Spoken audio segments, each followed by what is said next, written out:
Hello, and welcome to another exciting episode of the Comic Book Chronicles.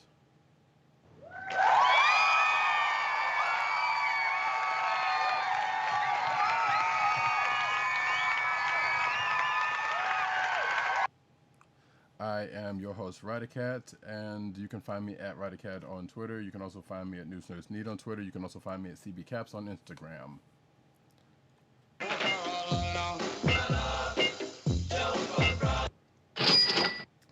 And with me tonight, as you can hear, is providing the sound effects as usual, our man in Brooklyn, one agent_70 on Twitter and Instagram.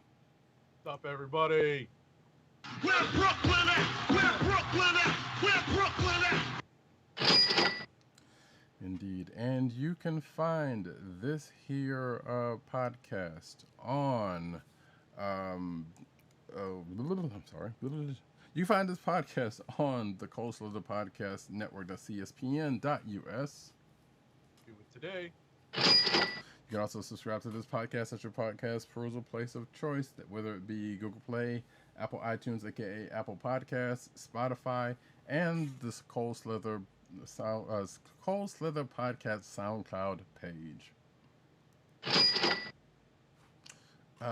Tonight, folks, we have some new releases. Believe it or not, this is a week where we have enough books that we can actually.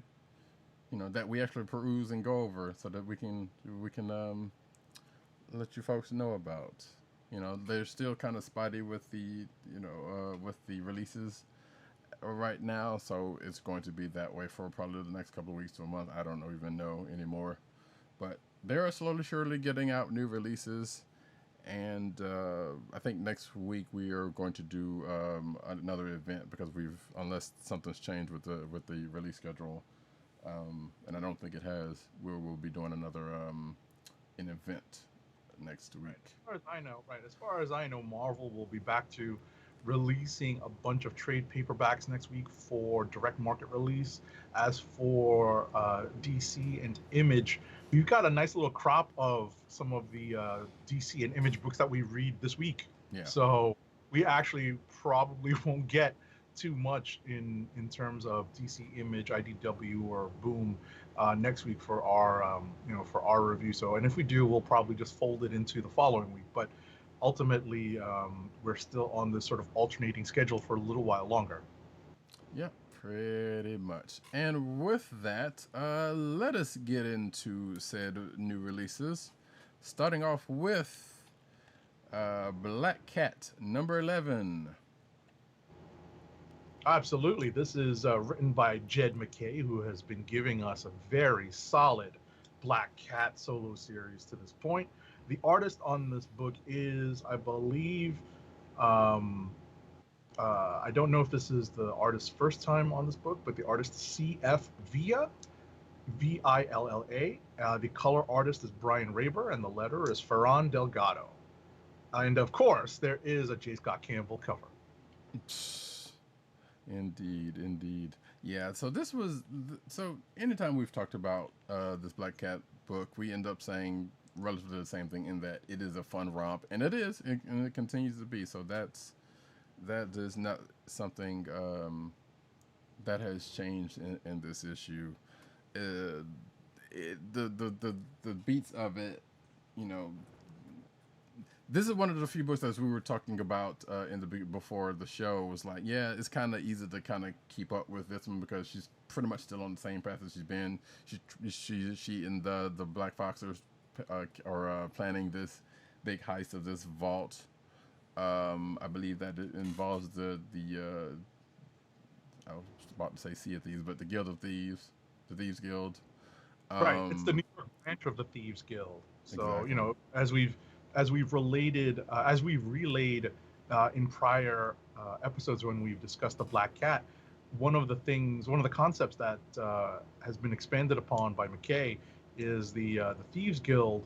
I don't know if this character had previously appeared, but Odessa Drake and the New York Thieves Guild in particular have are kind of front and center in this Black Cat story that he's telling.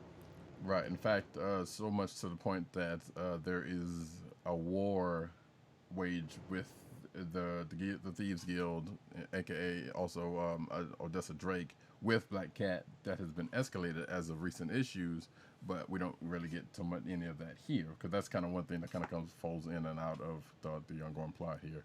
And with this issue, we find that apparently, well, which we kind of knew about if you've paid any attention to Black Cat in any length of time and over the years, especially recently, she don't care too much for redheads because they've been the bane of her existence to a point. I like that. That was such.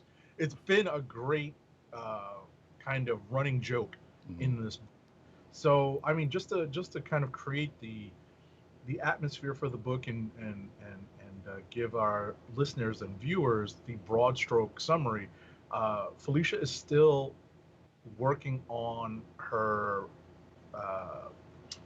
plan, basically hatched by her mentor, the Black Fox, to rob this vault, and she's basically gotten lots of parts in place to do it. Think, and we've said this before, and we'll say it again. I think even the creators would say this. Think Ocean's 11 on the Marvel Comics scale, and this particular caper requires a particular piece of equipment to help things go right. And the only way to get this particular piece of equipment is that it has to be built. And where can you build it? Dun, dun, dun. No other place than Stark Unlimited, and you know that is what, and you know which guest star you're going to get when you bring in Stark Unlimited. Well, actually, and that usually depends on what needs to be built because there are other places in the Marvel Universe that you can build stuff, but that also depends on what it is. But she's already tapped a whole bunch of that. Like she's went to the Magic Corner, she's went to the back, not the Baxter Building. That's not even that is not even the forefront anymore. But she went to Yancey Street. She's gone into a whole bunch of places in the Marvel Universe to get other things. And now, as Agent 70 said, she's hitting up Stark Unlimited, which I called it Stark Industries, but that's an old name. Could have been Stark Enterprises. I know, right? I almost said that too. Yeah. Like, just go back and say Circus Maximus while we're at it. Oh no. But yeah, so here's Felicia having to go to Stark Unlimited to build this key. Oh yeah, she's also going to Danny Rand's building and got some tech from him, which is why she needs this key for the, I guess, one of the final pieces to use of the plan. So she has to go infiltrate Stark Unlimited. To do that, she basically uses her whole crew's knowledge, including some other, I don't know this other person who built that key. I assuming they came in last issue or something, because I don't know where that person actually came from. I'm like, and granted, it's been a minute. That lady, I wasn't sure. Yeah, so this other person that's now a part of the crew built the machine from Danny Rand's office off of the specs that Felicia's gotten. So now they need this key. Felicia's infiltrating Stark Unlimited, so she has to get close to Tony Stark. So she and the crew, and as the issue is going along, we see her actually going through the plan while every other page is going through the parts of the plan that calls for what comes next. So, and as Agent 70 said, kind of in Ocean's 11 fashion.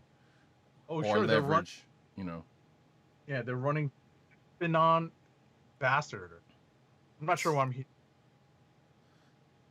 Yeah. So they're running a scheme that apparently, I don't know if it's a real scheme or if it's one that they made up for this or whatever, but it's not unlocked.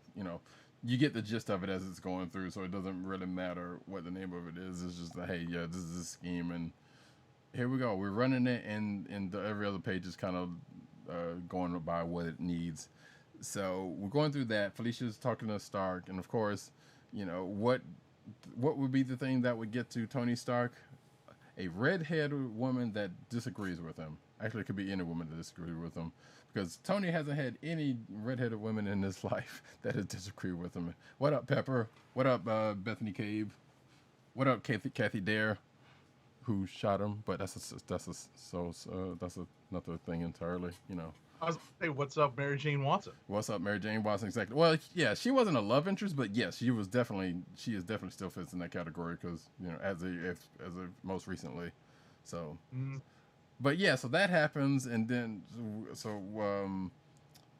you know, as the scheme goes along, Mary Jane Lord, Felicia doing anything, but it gets to the point where it's like, well, this is not going to hold up because you know he's going to start seeing through stuff, and then she needs a distraction, which calls in Iron Man into play. So Tony sort of goes in that, no, without giving away the whole thing, but you kind of get the beats of it.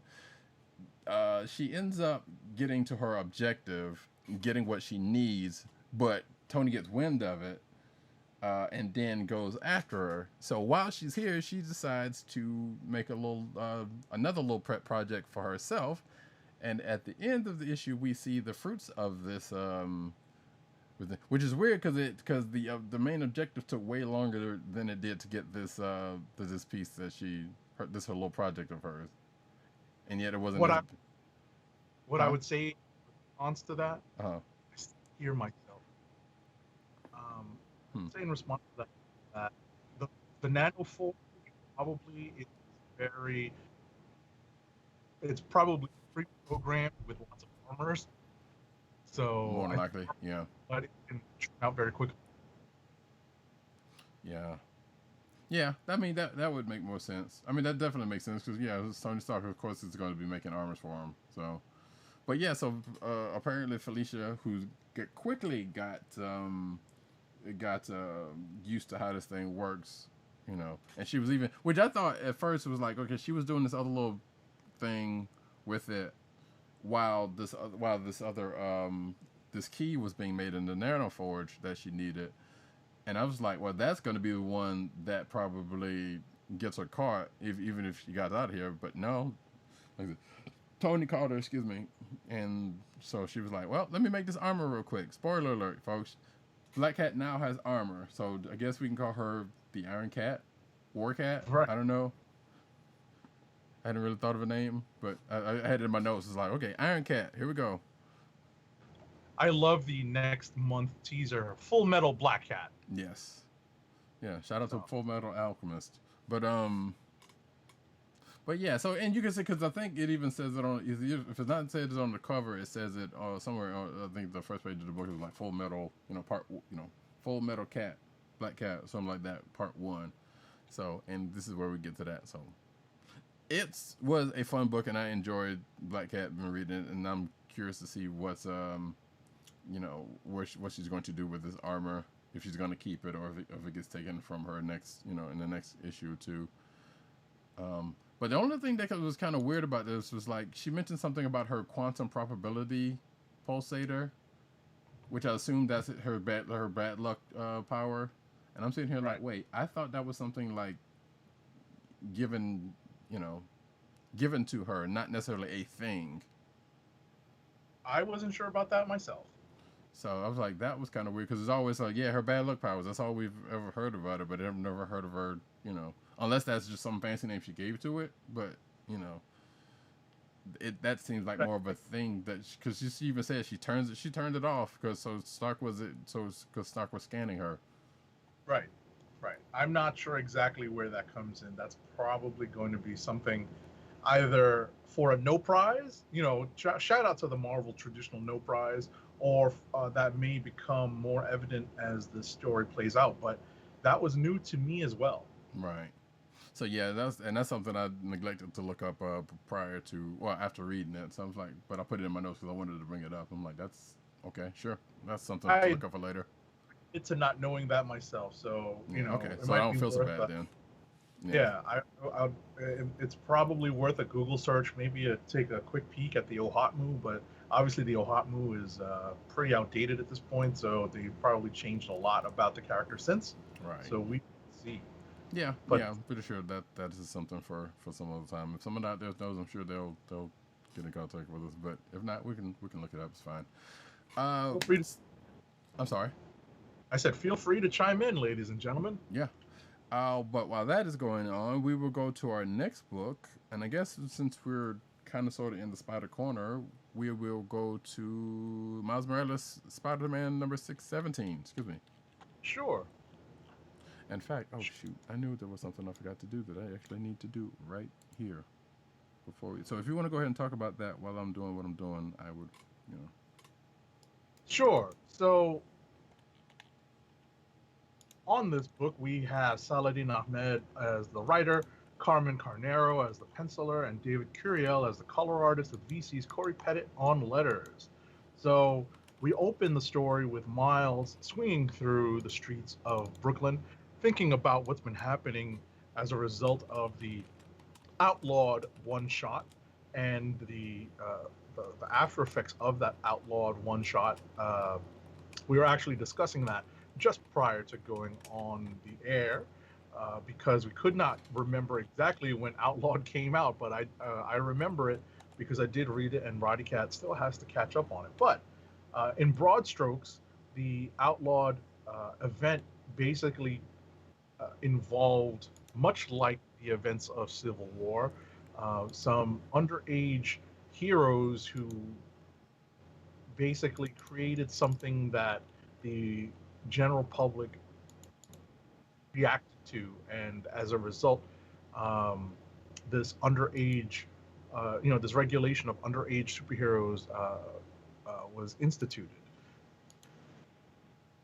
While Spidey's thinking of this, he runs into a kid who is crying and, basically proceeds to cheer the kid up, give him some props about his self-designed clothes. Whether or not this kid comes back remains to be seen. It's likely that he's going to become a continuing background character, at least, for here and there. Yeah, or dipping in like what's the I want to call it Sparrow. Can't remember that's the name of that. Starling. Kind of Starling. Yeah, kind of dips in out every, which we haven't seen her in a few issues, but that's beside the point. Right. But a character kind of comes in and out like that. Right, but that's not uncommon. At least in this book, that has had to deal with several. Well, at least in this regard, it's dealing with the after effects of something that is a pseudo crossover event. Right. With and I'm referring to Outlawed. Spidey Miles runs into Dum Dum Dugan and a task force of C.R.A.D.L.E, the Child Hero Reconnaissance and Disruption Law Enforcement. Good grief! Which I saw that and I was like, so here's one of those things where, okay, yeah, the beginning of the book where it outlines the what has happened before, and is kind of gives you a little bit of backstory into, kind of gives you a little bit into what happened in Outlawed going into this. So is kind of enough. That being, well, not kind of enough, but because obviously you don't know what actually happened, but it gives you the broad strokes of it. That being said, I saw C.R.A.D.L.E there in that, and I'm like, C.R.A.D.L.E, what the heck? And then Dum Dum Dugan comes in here and says out the whole thing like it did with Shield. I'm like, wait, C.H.R.A.D.L.E, what is these with these acronyms? But it's also kind of refreshing to still see though, because like there was an acronym for every other thing back in the day, for every other group back in the day, and I'm kind of happy to see that still going. But wow, they're still kind of out there. That was one of those. I just let it.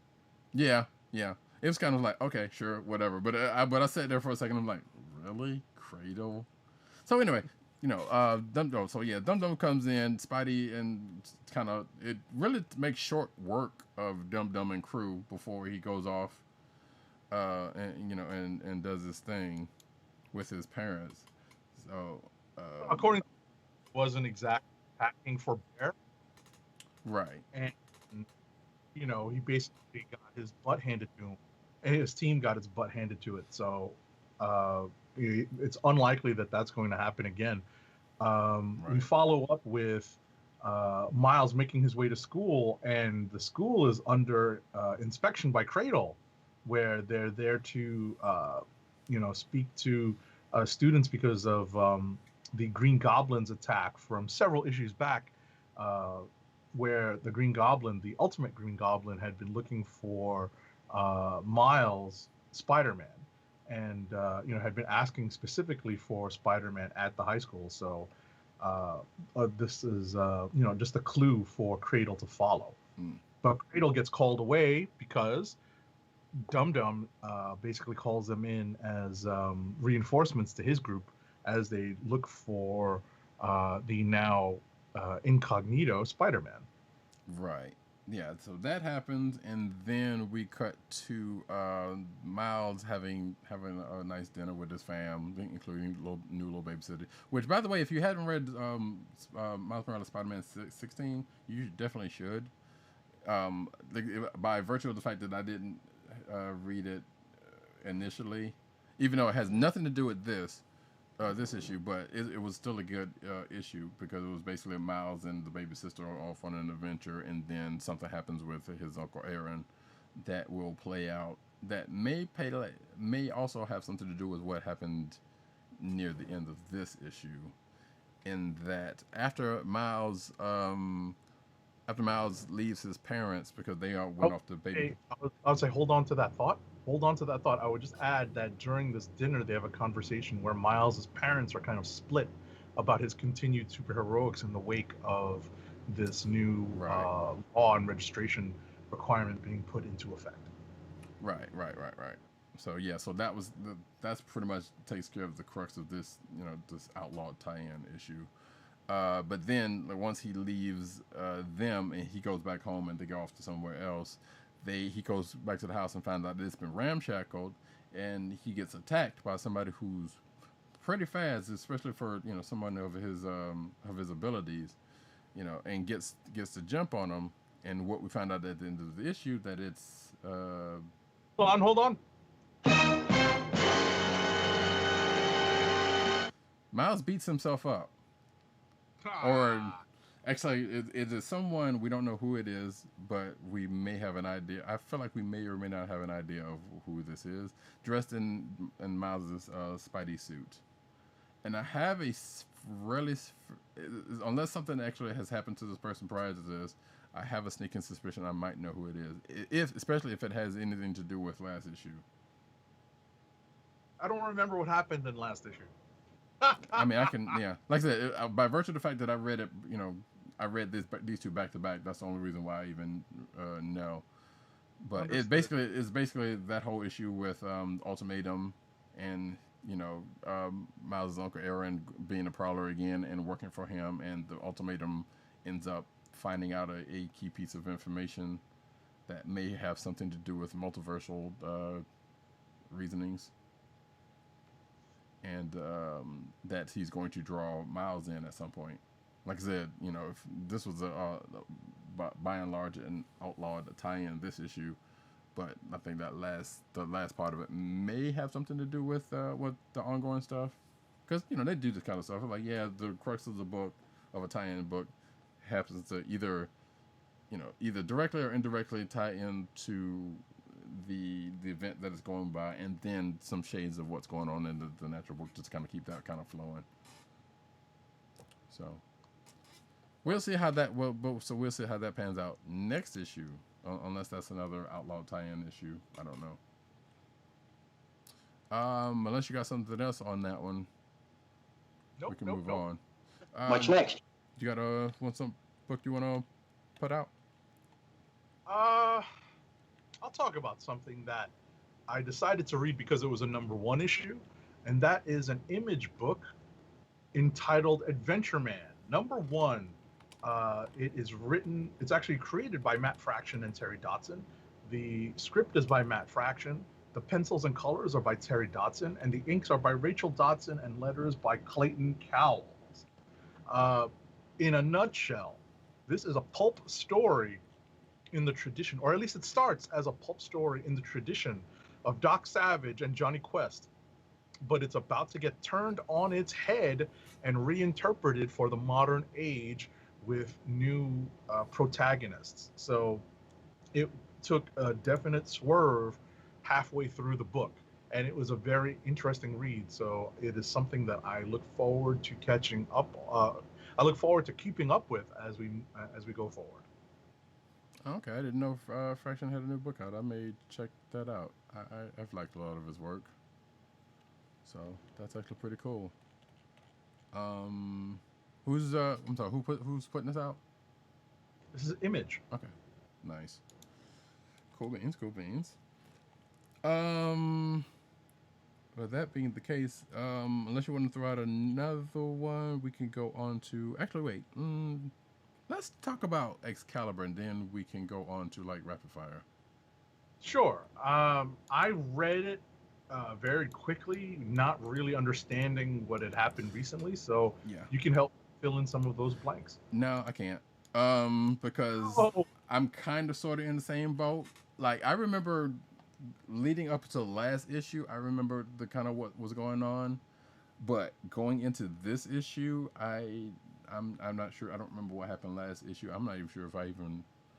I felt like I read last issue, but I don't remember anything about it. Unlike New Mutants. But so in this one, we find. pandemic. Yeah, kind of. But in this one, we find Betsy, aka Betsy Braddock, aka Captain Britain, and the crew of Excalibur in London, and they're seemingly being. Well, they can't get back to Krakoa because something. Supposedly, Krakoa bombed London for some odd reason, but we're not sure why. And we see this red sky, that we don't really get anything. That probably should have, on hindsight, that probably should have told us something wasn't 100% square. But we see them kind of running around, getting attacked by the police, and trying to get back to Krakoa, but they can't. And Betsy can't get to wait, what is it called? Overworld? I forgot what it's called. Otherworld, thank you. I was like, there's too many worlds. Can't get to Otherworld even though she's been trying. So now they have to kind of try to get out of London because London's pretty much in a war state. And they were like, well, let's get a boat. Well, by the time we get a boat, we can't, we won't be able to do it because, if we could get a boat, there won't be any fuel to get back to Krakoa. Just so happens, and here's the part that makes things even worse for not knowing about what's going on. We see one C.H.R.A.D.L.E show up in a flying pirate boat. Now, the last time we talked about new books, we talked about Marauders, and we got to know and Marauder for a few issues has C.H.R.A.D.L.E in, let's just say, a different state. Yes. If you're not keeping, if you're, we won't still, even though it's been a couple of weeks or a month or whatever the case may be, we won't spoil it.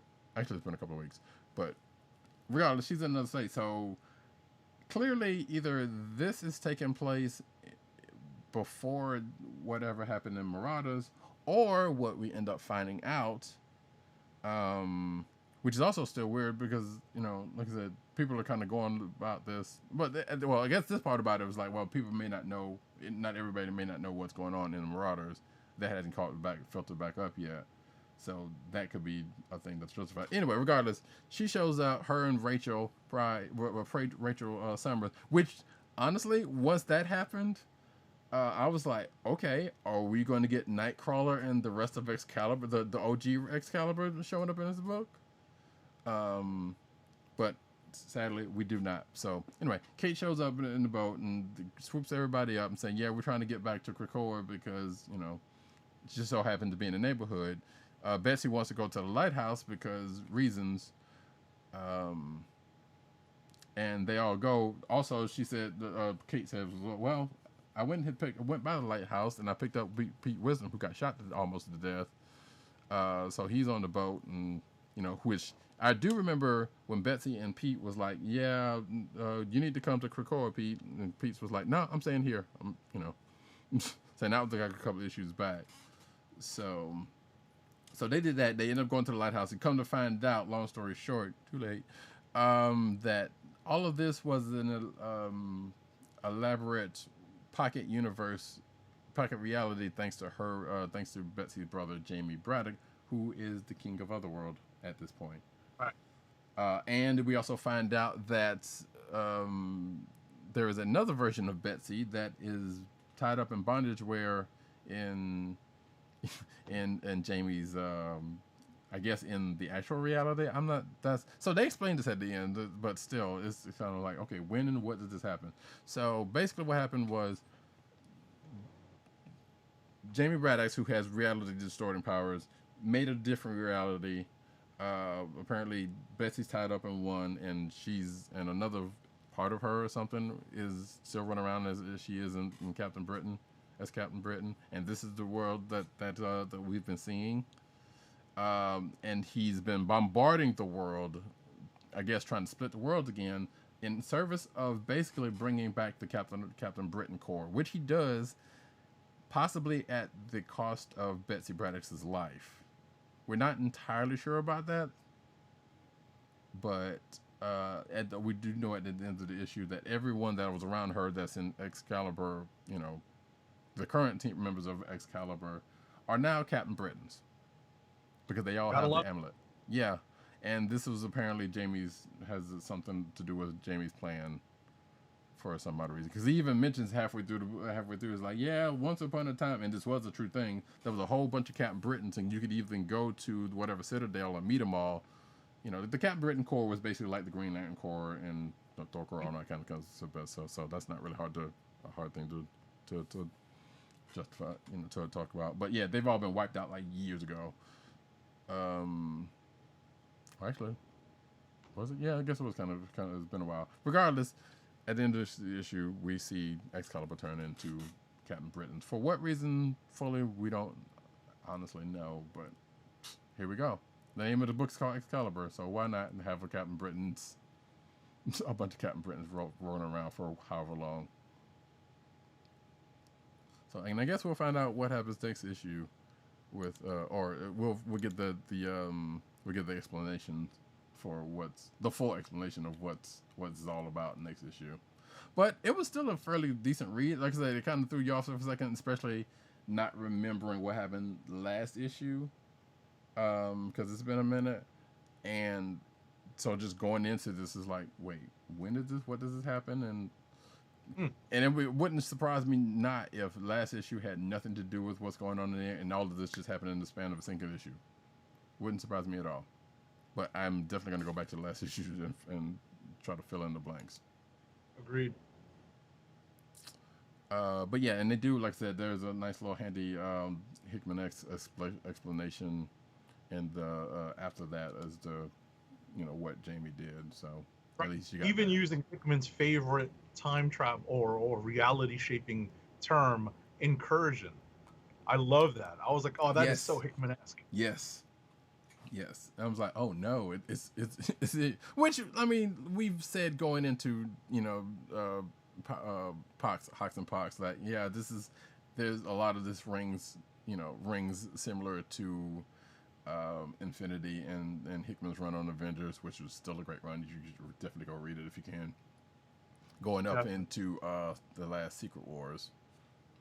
So no big surprise in that, but it was like, just to see that word out there like that in this corner of the universe. I'm like, oh, okay, bet. I'm all right with that. So yeah, so that is Excalibur number 10. Do you want to throw out another book before we do it, or are you good for? We can go rapid fire. Okay, hit it. Here it comes.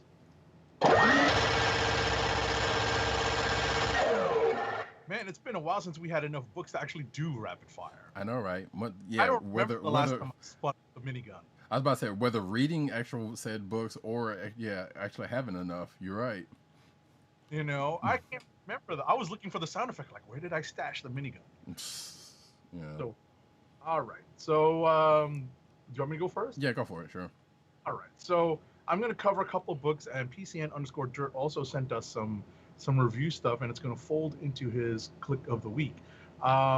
Did you read New Mutants number 10? I did. Yes.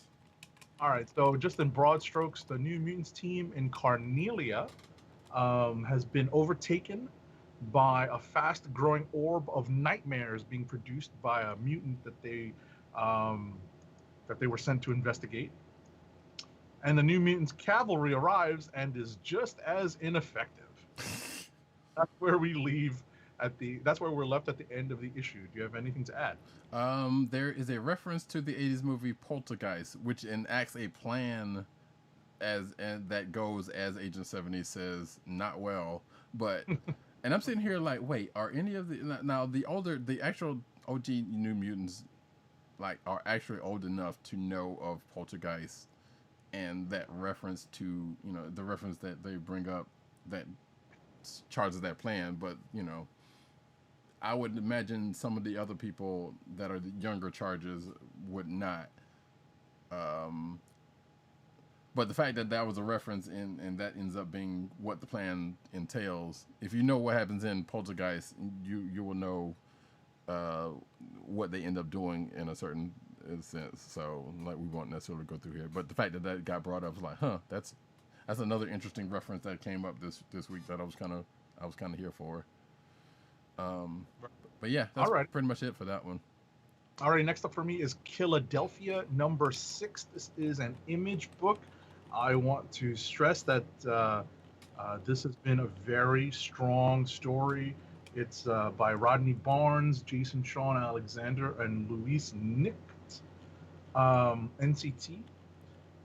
This is based on the premise that um, vampirism overtook the second president of the United States. That's a big spoiler alert. And things happen to move on from there. That is the premise of the book, and that vampires are running amok in Philadelphia. Without spoiling too much, this is the end of the first arc, which is cool. That means there's more to come, and this basically involves the anti-vampire counterattack against the vampires and where they have been breeding in the areas of the city that they have been uh, that they essentially rule over. So that is the crux of this issue. This is a nice little ending to the first story arc. This will make for a very interesting 6-issue trade paperback read. Next up, Soon to be a live action. I think it was either a TV show or movie. I can't remember which one, but they definitely got options for something. I was about to say, I'm not surprised. This is definitely right up the pseudo-realistic vampire alley. Hmm. So this is definitely an excellent premise, and it makes for pretty crisp reading, as well as for the people who are into horror. There's plenty of horror imagery. There's plenty of horror imagery in the book. Last for me, and I'm going to sort of combine these because this is getting to what I was referring to earlier, in that PCN underscore Dirt did pass on his clicks of the week, and they involve and his discussion involved 2 books that I personally read as well. Just very quickly, the first one I will talk about is Batman number 92. I think this is the first full appearance, or maybe the second full appearance of Punchline, who is now the Joker's new girlfriend. Don't quote me on that. I'm not sure. It's Yes, not. I believe that is how she's being tagged as. Which like, why It's does the first appearance. no. The first appearance. That part, that probably sounds right, but I thought you meant the Joker's girlfriend part. Oh no, it's made very clear in the book actually. Yeah, But why does the Joker need another girlfriend? But anyway, that's neither here nor there. because he Continue. Harlem, right? So uh, the rest of the issue involves Batman beating the Riddler at his own game yet again, but the cliffhanger page reveals yet another villain who seems to be possibly pulling the strings behind what's going on in Gotham. Um, and the other book I was going to talk about before I go into what PCN underscore Dirt passed along is Daredevil number 20. This is a serious contender for Click of the Week for me.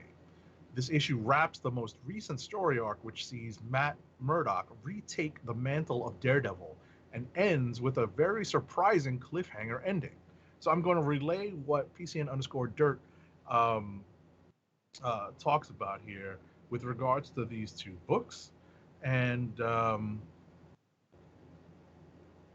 uh, Daredevil brought a conclusion that he never saw coming, as in PCN underscore Dirt, and left a dangling plot thread for another day that very well may linger for a while.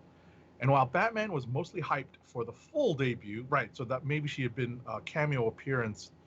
She had made a cameo appearance prior to this issue, but this is probably her full first appearance of the Joker's new girlfriend, Punchline, who apparently does very little for PCN underscore dirt as she just does as little for PCN underscore dirt as Harley Quinn did for her.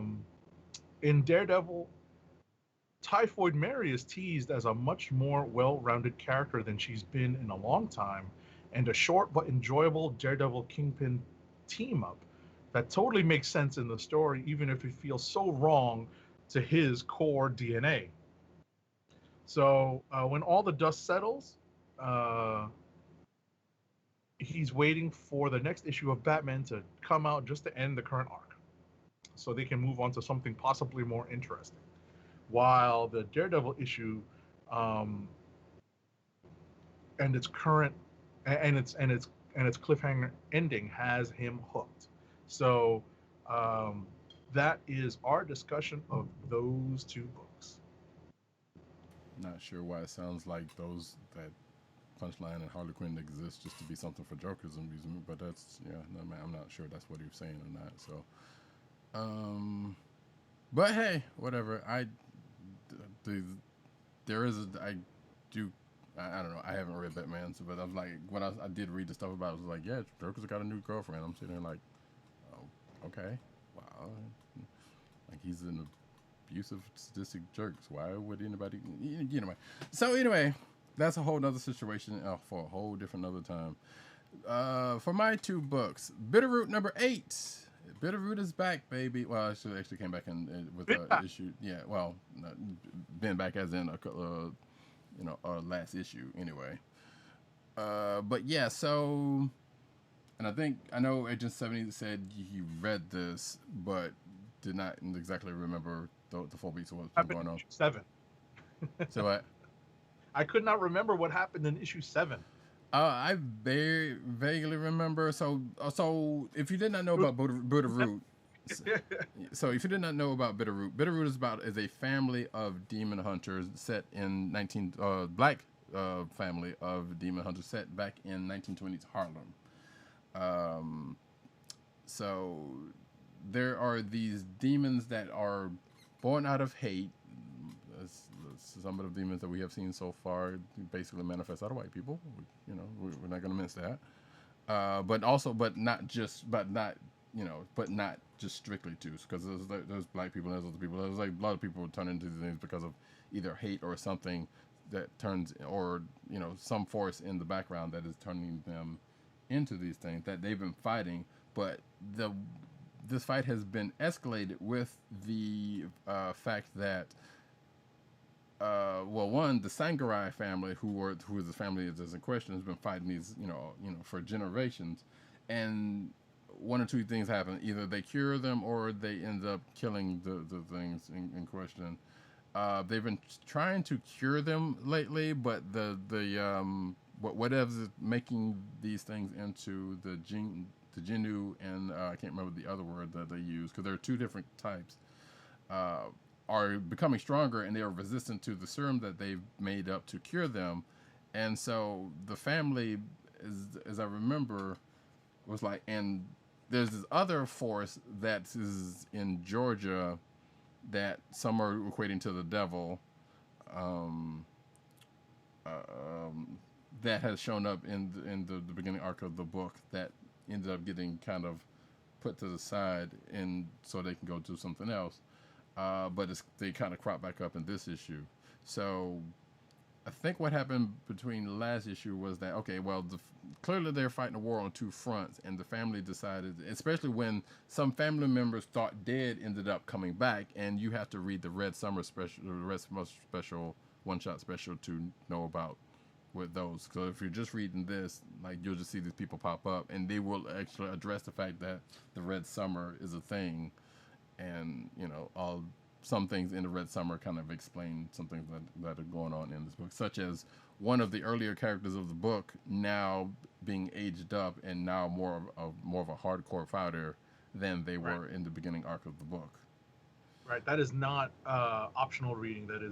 That's pretty much Yeah, required. you definitely need to want to read that because, like I said, there's so much that gets touched on to come out of that particular one shot that, especially feeding into now and going into this next arc, is very necessary. Anyway, long story short, though, in this issue, the family kind of splits up. There's a group that goes down to Georgia to see what's going on down there, and then there's a group that stays in New York to see what they can do now because, like I said, as these demons or whatever are getting stronger, they need to find their way to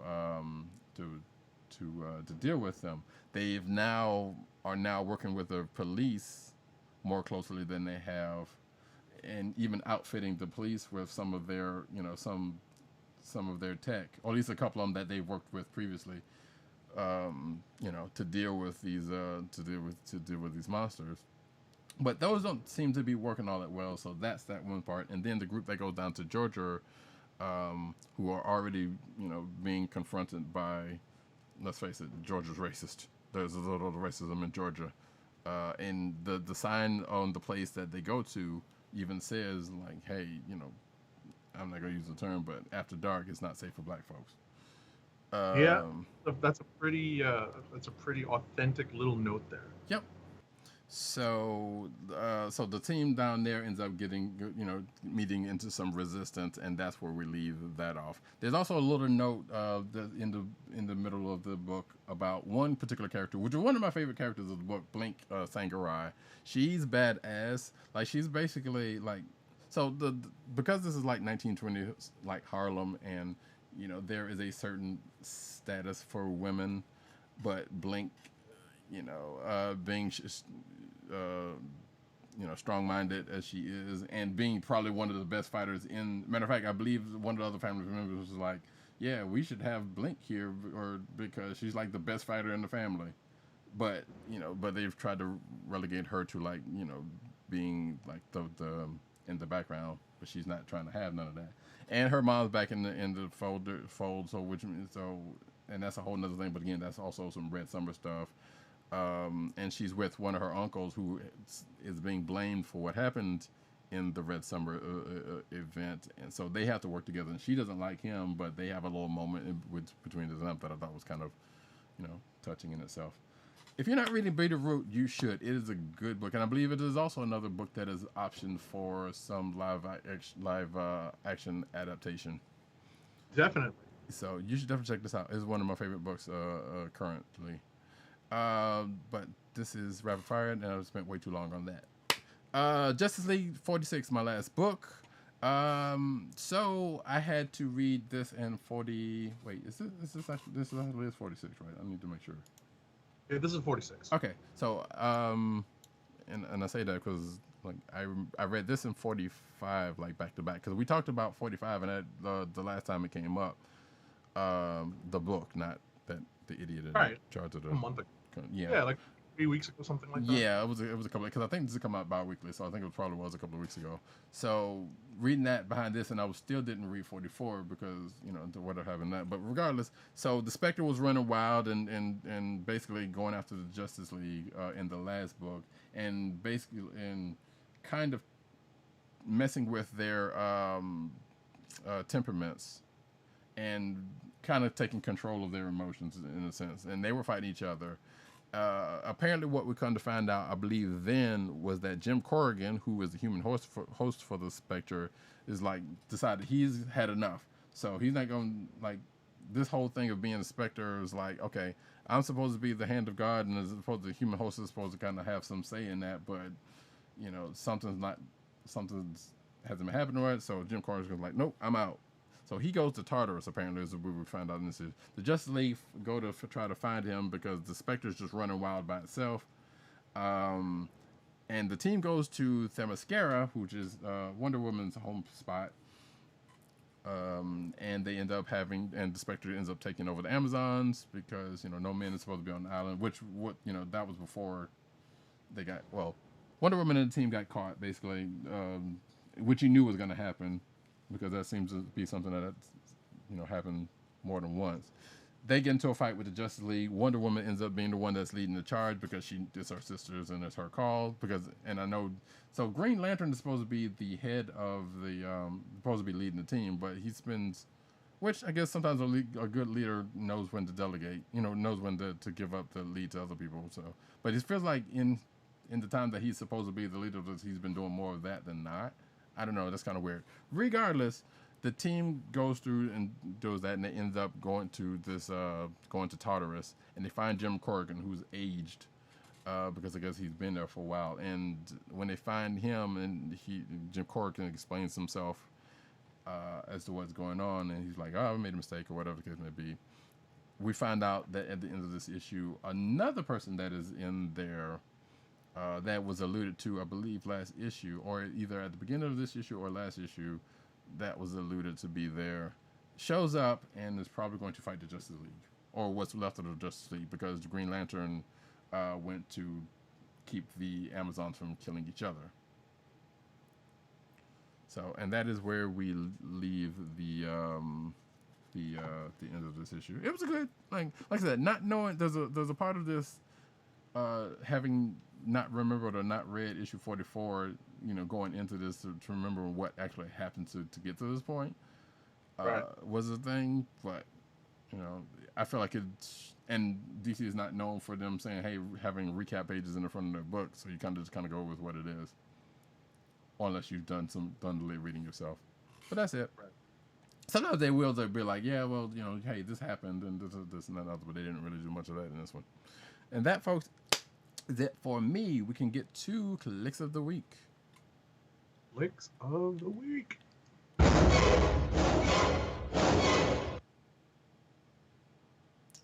All right. I can lead off because it turns out I have the same click of the week as PCN_dirt, and that is a Daredevil number 20. We both appreciated that it was a great wrap up to the most recent story arc, and with the surprising cliffhanger ending, it leaves us wanting more and to see where we're going in the next issue. So Daredevil number 20 for myself and PCN_dirt.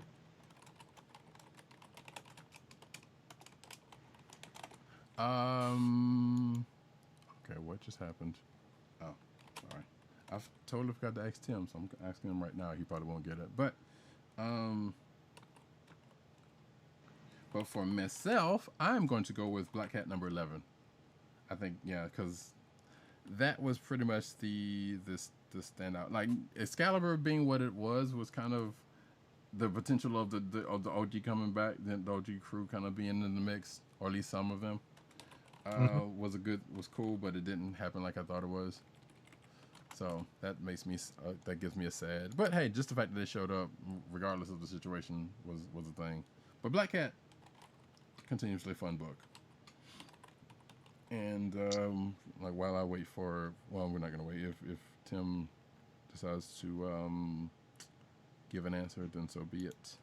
But we will move on to the news. But first, an ad read. Our first ad read of the night is for Funko, Fun at First Sight. It's your home for exclusive collectibles such as their world-famous pop vinyl bobbleheads, apparel including t-shirts, hats, and socks, and brand merchandise such as custom DIY pop figures, art books, and skateboards. And now the listeners of the Comic Book Chronicles can enjoy 10% off your entire purchase when shopping at Funko. To place your first order with 10% off, and to help keep our show free for you, go to our network website at cspn.us. That's cspn.us. Then click on the Keep Our Podcasts free link at the top of the page. From there, scroll down to the Funko link and place your order. When you get to the checkout, put in the offer code SHOP10 for your 10% off discount. Funko through cspn.us. Do it today. Now we get into the news.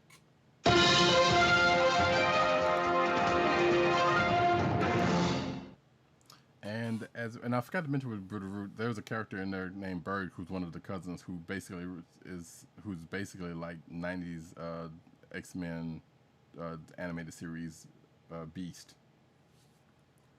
And if you know how Beast was in that show, you know what I'm talking about.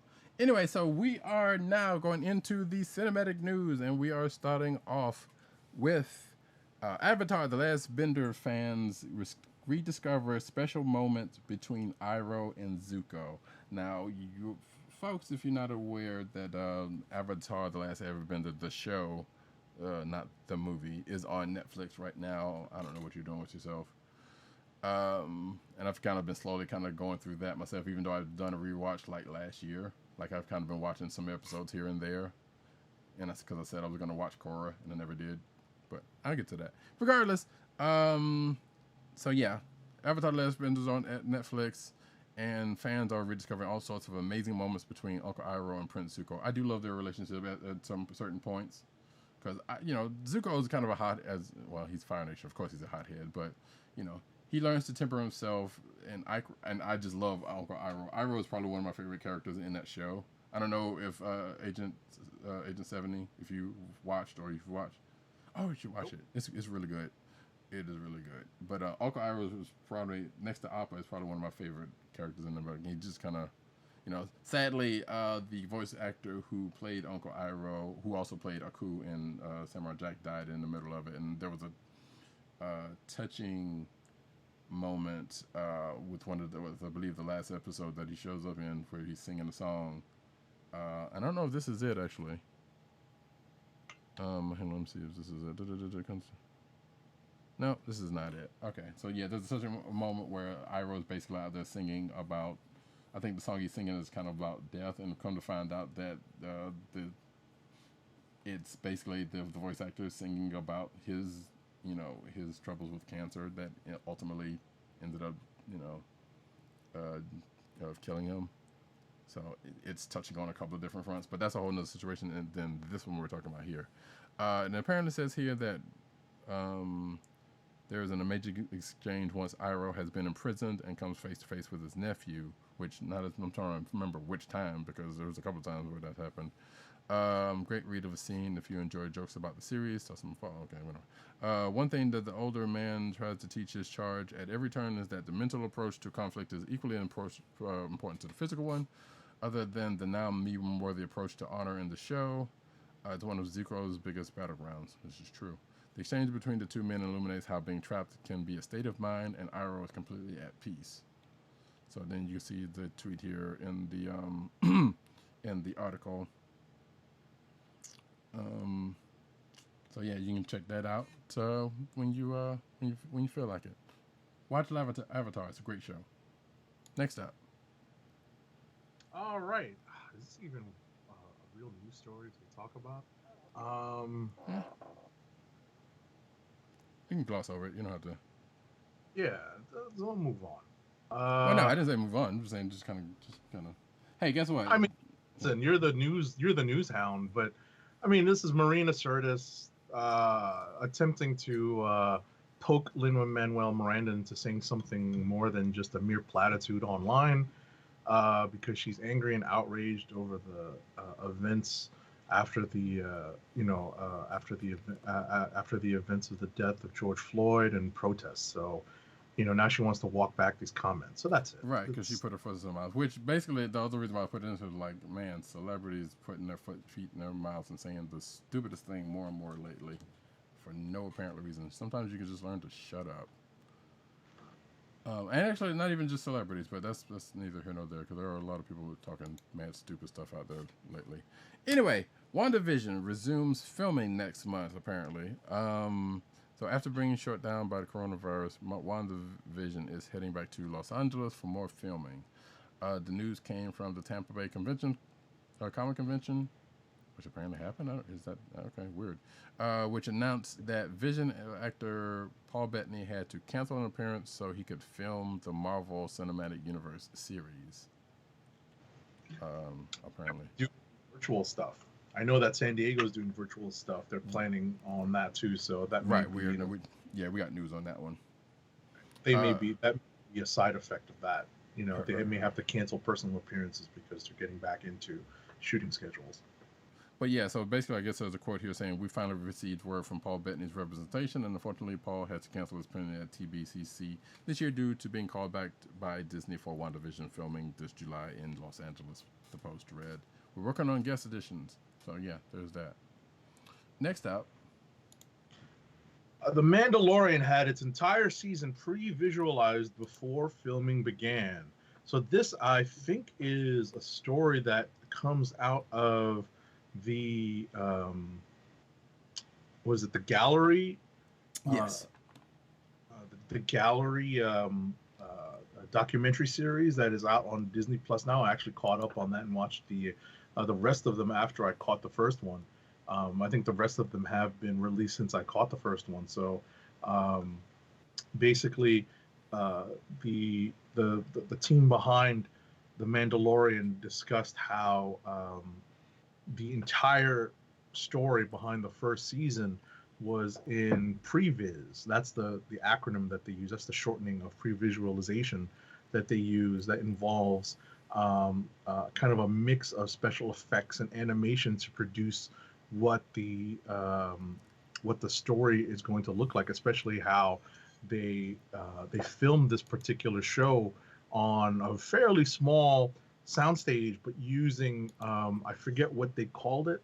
The It's basically like a gigantic room full of screens, and it's a really interesting. It's an interesting documentary to watch. I highly recommend it. yeah, and I know we've talked about because I know this someone's going to hear this and like, wait, didn't y'all talk about something like this before? Yes, we did. In fact, we probably talked about this very process, the actual process, and before because I know it's come up in here before, but yeah. That being said, you should definitely. I haven't checked them out yet, but I've like caught a little bit of it in passing. Check out those gallery series. It's actually pretty interesting to watch. Next up, 10 MCU locations you can actually visit in real life. So yeah, so there's some folks in. I mean, there's here's a whole list of places where you can actually go that Marvel's done some filming in. Like Sokovia, for instance, which is not a real place, but still, is apparently an English castle in Dover. Yeah, it says the castle where Hydra's base is situated is Fort Bayard. No, excuse me, Fort Bayard in Italy, but the interior was shot in the tunnels of Dover Castle in England. The town of Veres, Italy, also stands in for the streets of Novigrad and Sokovia, so you get the picture of what's going on here. Warrior Falls from the Black Panther, the Forest of Asgard, Avengers Facility, which is apparently is a digitally manipulated version of the Porsche Experience Center from Georgia. So you get the point. And there's a few more that are like that. Hell's Kitchen. I was about to say the streets of New York. Come yes, I mean, yeah, New Asgard, which is basically some place in Norway, and Culver City, I guess. Well, there's a couple other places. So, wait, there's one that we haven't seen here yet. There's well, I guess technically, I guess we have, the city of Adelan. Do y'all remember the Inhumans? on. No, Yeah, exactly. So it anyway. is on Disney Plus. It is on Disney Plus, and I still haven't watched it, so that's a whole nother situation. But regardless, here's a whole list of places you can visit when things are a little bit better if you so decide, or at the very least, some of these places will probably not be able to visit, but you can know that there are real world locations too. Next up, All right, so we have already seen the intended release date of Wonder Woman 1984 come and go. That would have been June 5th. Now it is now Thursday, June 11th, as of the date of this recording and broadcast. So who knows? Maybe we'll see it on August 14th, which is the film's current release date. Probably not. We will see. But in the meantime, in between time, take a look at some suggestions to ease the potentially long wait. It's 17 other female fighters to watch in the meantime. Okay, this is an article on Gizmodo. mm-hmm. Some of them are not surprising. You got the Bride from Kill Bill. You got Ripley from Aliens. You got um,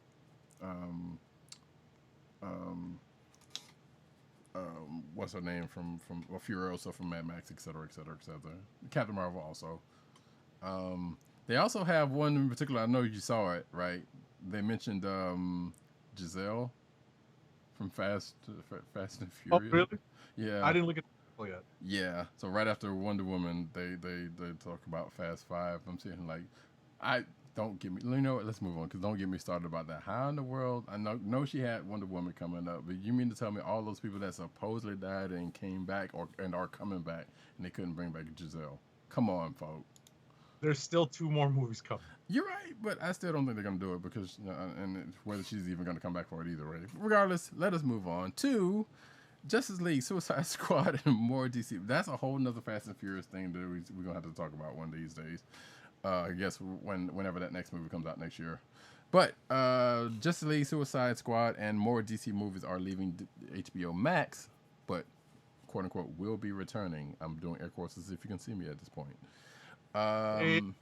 It is. So apparently, if you've logged into HBO Max recently, you've noticed that the Last Chance category, movies and TV shows that are set to leave to the service before July 1st, is heavily populated with DC movies, Justice League, Wonder Woman, Suicide Squad, Batman v Superman, all the Batman movies, Catwoman, Jonah Hex, and even the Lego Batman movies. Wow, weird. In its place, a new rotation of yet unnamed DC movies, which those are the most ones. I mean, what's next? All the animated ones? Like, they pretty much named all of the live action ones. Much. Well, I think guess, that's Superman movies, but still. Huh? right. I have this feeling that it's going to be the animated, the bulk of the Justice League animated movies that are currently on DC Universe, Right. where those are probably just going to port over to HBO Max, and these live action movies are probably going to rotate off. And as you said, they may or may not return. So we'll see. Right. So according to this statement here obtained by someplace, HBO Max will feature a collection of DC films that will rotate on the platform. We have a new batch coming in July and another batch coming in August. The batch that is on right now will be returning, according to whatever quote this is from someone somewhere. So I guess that's the thing. And we know the Snyder Cuts, who gives a crap, is coming, but whatever. Next up. Alrighty, so Japan's very first black-owned anime studio should be on every fan's radar. So there's lots of anime fans, but many are probably not aware of how the industry has evolved to encompass a greater scope of diverse animators contributing to the medium of Japanese anime. One example is Stadio, a 2D animation studio situated in Tokyo, founded by 32-year-old animator Henry Thurlow, background artist Arthel Isom, and his twin brother Darnell. The three created a studio that would infuse American sensibilities in with Japanese anime and ended up working on some fairly huge anime projects. The Isom twins are both black men, making Dart Stadio one of the first major anime studios founded by black men. What have done? Let's see here. So it looks like they've worked on some bits of, they've done a lot of key animations for a lot of stuff that you know about, like Bleach, Gintama, Black Butler, Lupin the Third movie, and this was before, I guess, they did this, but looks like they worked on Castlevania Season 3, some part of JoJo's Bizarre Adventure Golden Wind, which is kind of funny because I know a friend of mine that's actually going through that right now, and apparently the ending theme is Freaking You by Jodeci. Okay. So that's kind of funny. Seven Deadly Sins, Gintama, Tokyo Ghoul, and One Piece. Apparently, they must have worked on some parts of, and some other stuff. But yeah, some of those names you know some things about that they've worked on. So that's pretty great. Moving right along, some sad news that is going to round out. Well, actually, we've got one more after this, but. The new Batman Adventures voice actor Mel Winkler dies at 78, who is the voice of Lucius Fox in the new Batman Adventures. And apparently he was also a character actor on numerous TV shows. Like, that name sounds kind of familiar, but I'm not thinking about anything that he's been in. But apparently, according to this, Winkler portrayed Lucius Fox in 4 episodes of new Batman Adventures. He also voiced Commissioner Henderson on Superman, the animated series. and was Johnny Snowman on the 2001-2003 Nickelodeon animated show Oswald. Um, and he's done a lot of live action work, including some The Adventures of Superman, Star Trek Voyager, ER, NYPD Blue, The Shield, Babylon 5, uh, etc., etc. Does it say what he passed from?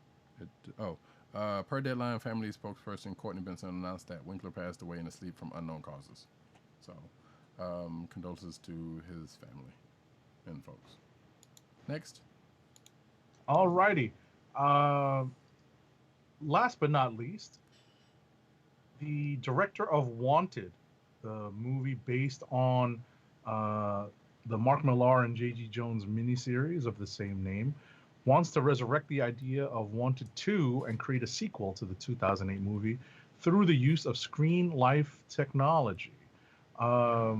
He wanted to do the sequel, and Screen Life said Beck. His full name is Timur Bekmambetov.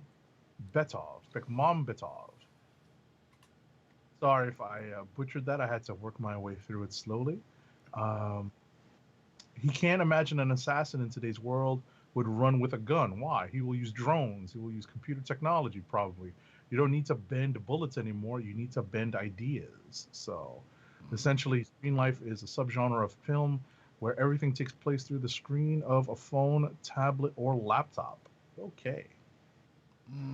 I don't know. I feel like he would probably still actually use a gun. But hey, that's sure. They talk about that movie Unfriended, which I know some people have liked, and I'm like, I'm good. I don't need that. But yeah, if that ever happens and he does this, then there you go, folks. Wanted, actually, that Wanted movie wasn't too terrible. If you've ever watched it. I haven't seen it all the way through. Yeah. I've seen pieces. Yeah. It's all right. So that is it. I'm sorry. It was back in 2008.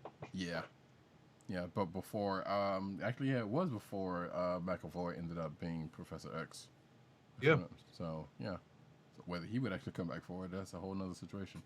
If it lended itself for that. So anyway, we are going over to the comic book news.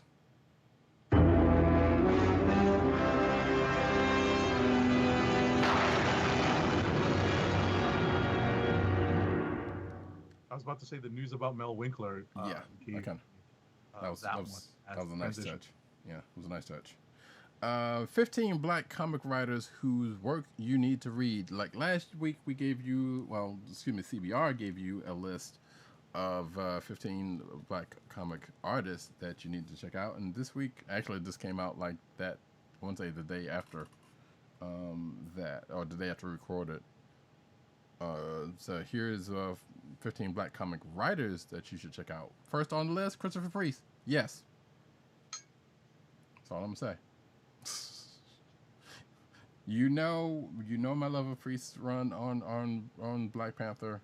We talked about Deathstroke. His Deathstroke run was actually pretty good. Actually, I need to finish that run, and his various other stuff that he's done.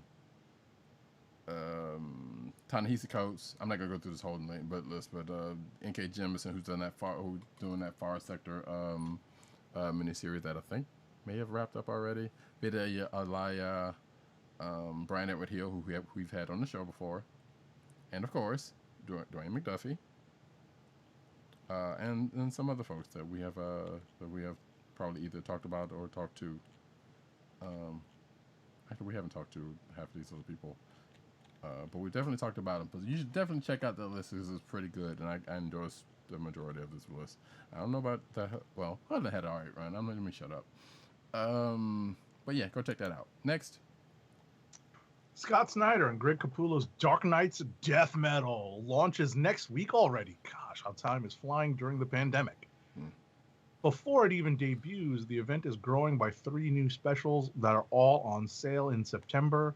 They are 48-page one-shots: Dark Knight's Death Metal Trinity Crisis, Dark Knight's Death Metal Speed Metal, and Dark Knight's Death Metal Multiverse's End all spring out of the events of August's Death Metal number 3, while the main 7-issue series takes September off as a skip month.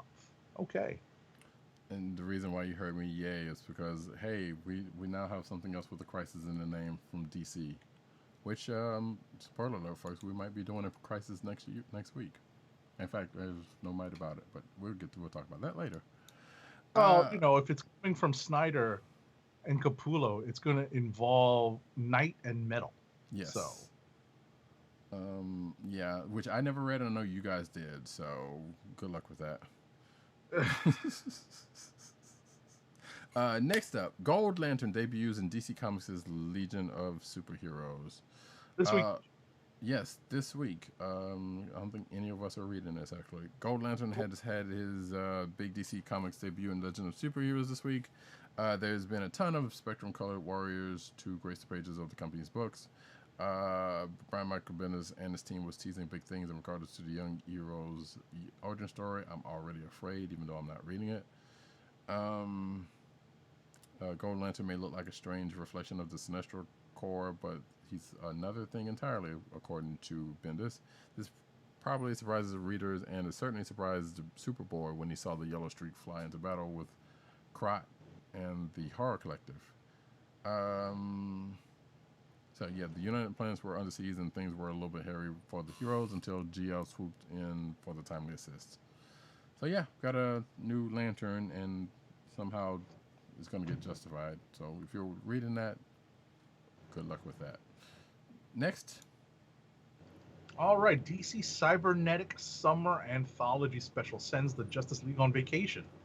It's an all-new anthology special featuring short stories by several creators, including Max Bemis, Greg Smallwood, Marguerite Sauvage, Joshua Williamson, Steve Orlando, Nicola Scott, David LaFuente, and more.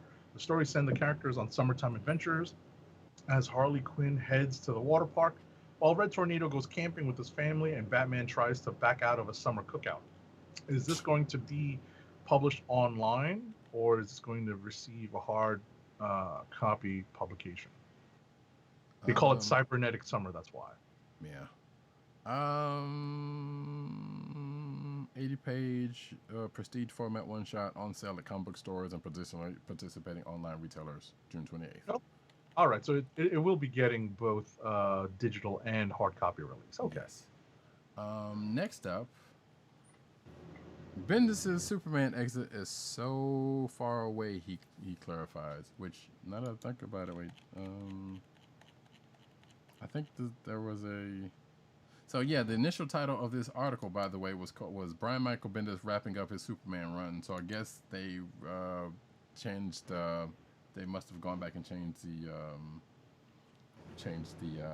titling because of something Bendis said.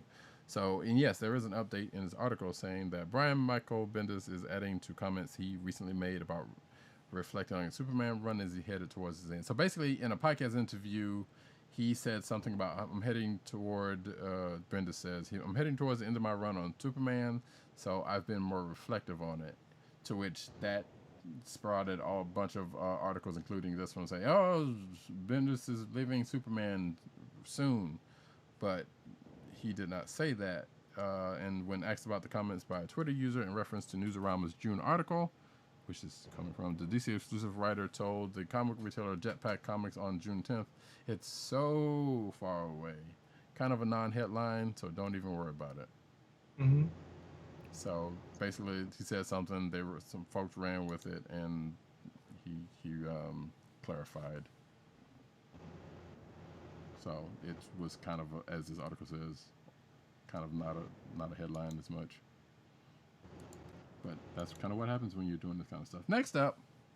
All right, next up, and probably the biggest bit of comic book business news that has dropped since the pandemic hit. And it's obviously related to the next biggest, which is DC distributing their books through distributors that are subsidiaries, essentially, of other comic book stores. Mm-hmm. The publisher, DC, will no longer distribute through Diamond Comics, the industry leader, Diamond Comic Distributors, the industry leader in comics distribution. It's a seismic shift for the comic book industry. DC's cut ties with them.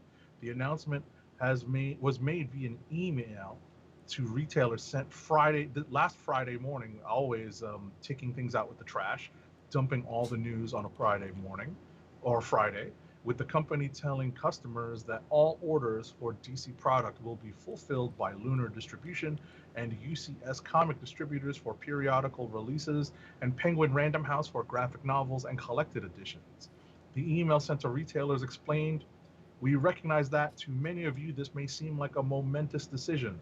However, we can assure you that this change in DC's distribution plans has not been made lightly and follows a long period of thought and consideration. The change of direction is in line with DC's overall strategic vision intended to improve the health of and strengthen the direct market as well as grow the number of fans who read comics worldwide."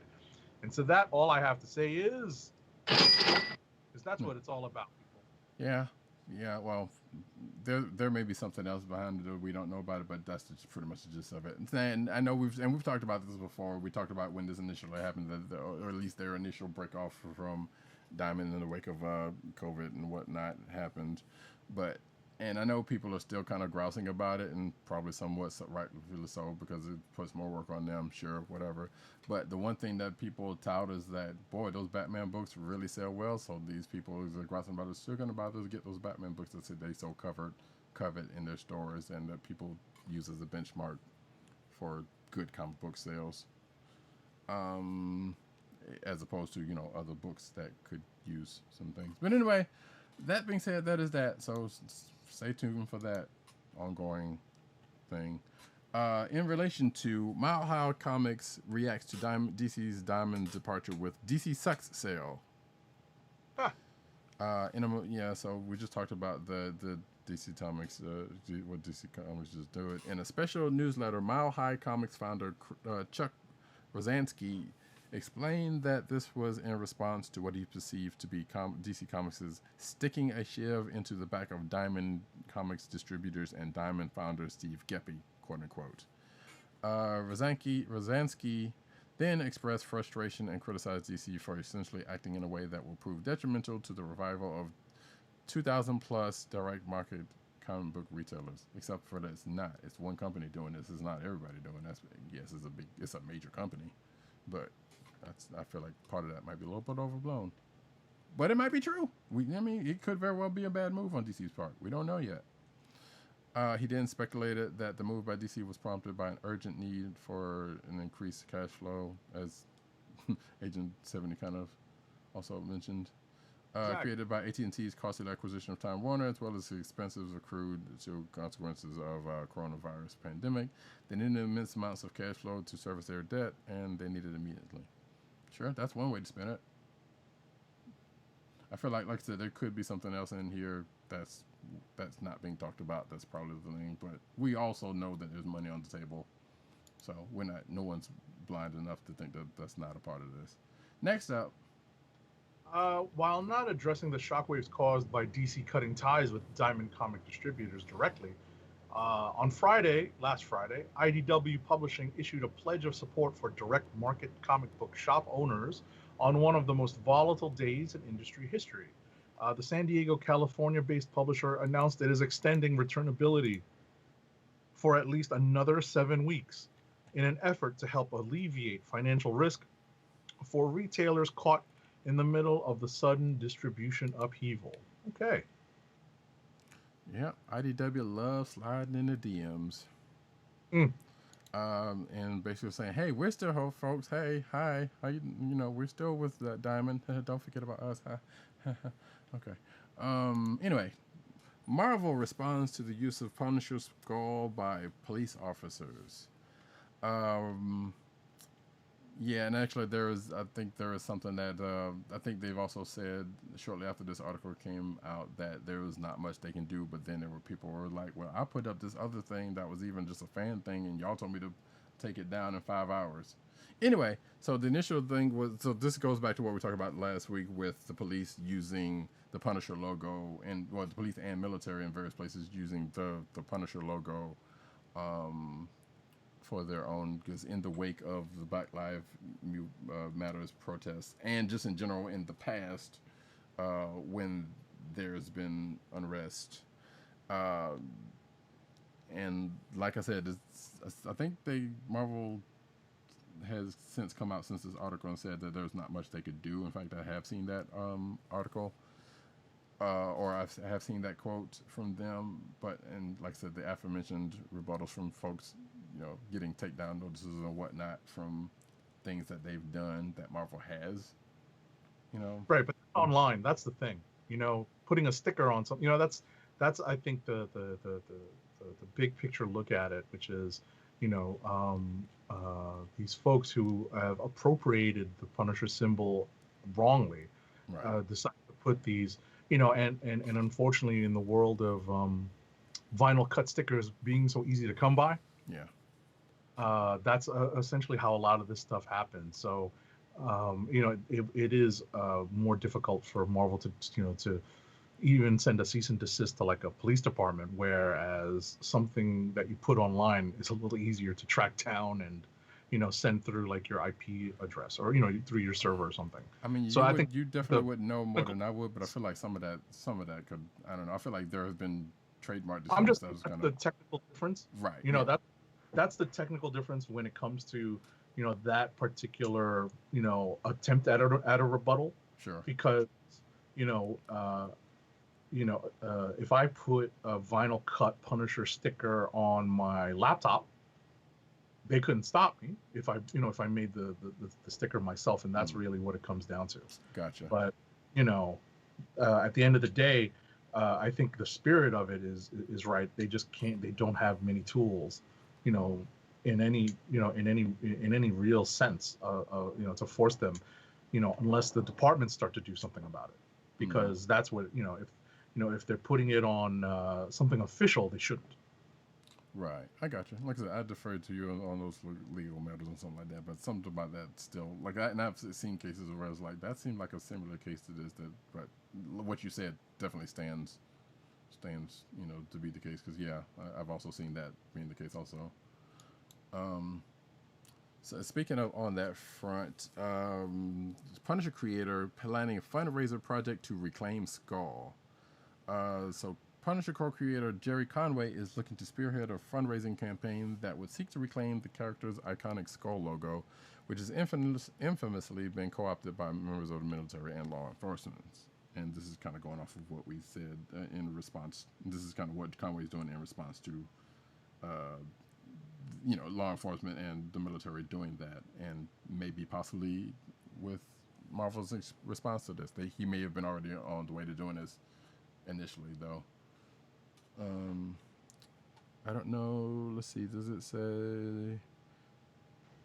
Um, oh yeah. So you can see his tweet here. He says, "I'm looking for a young comic book artist of color who'd like to participate in a small fundraising project for Black Lives Matter to reclaim the Punisher skull as a symbol of justice rather than lawless police oppression. Respond and follow so we can DM." And then he links to a Gizmodo article. So next up. Alrighty, next up. Wow, we're talking about Empire. Remember that?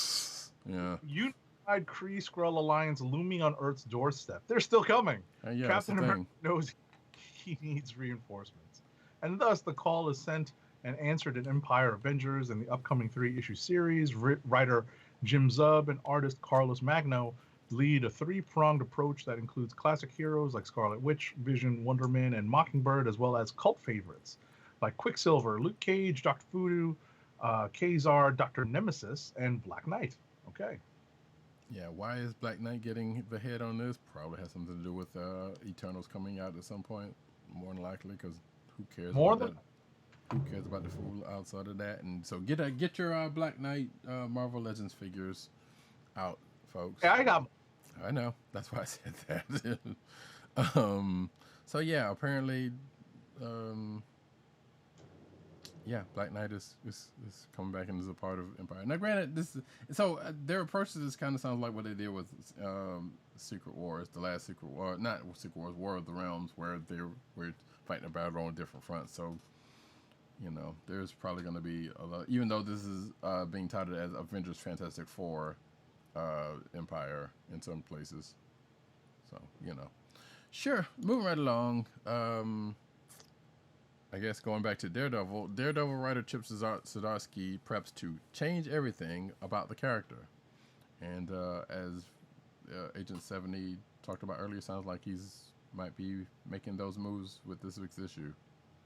Right. It starts with this week's issue and the cliffhanger ending at the end of it. So I'm looking forward to seeing where this goes. Yeah, apparently, this is Daredevil 20 on June 20th picks up where from a cliffhanger left by March 4th, 19. So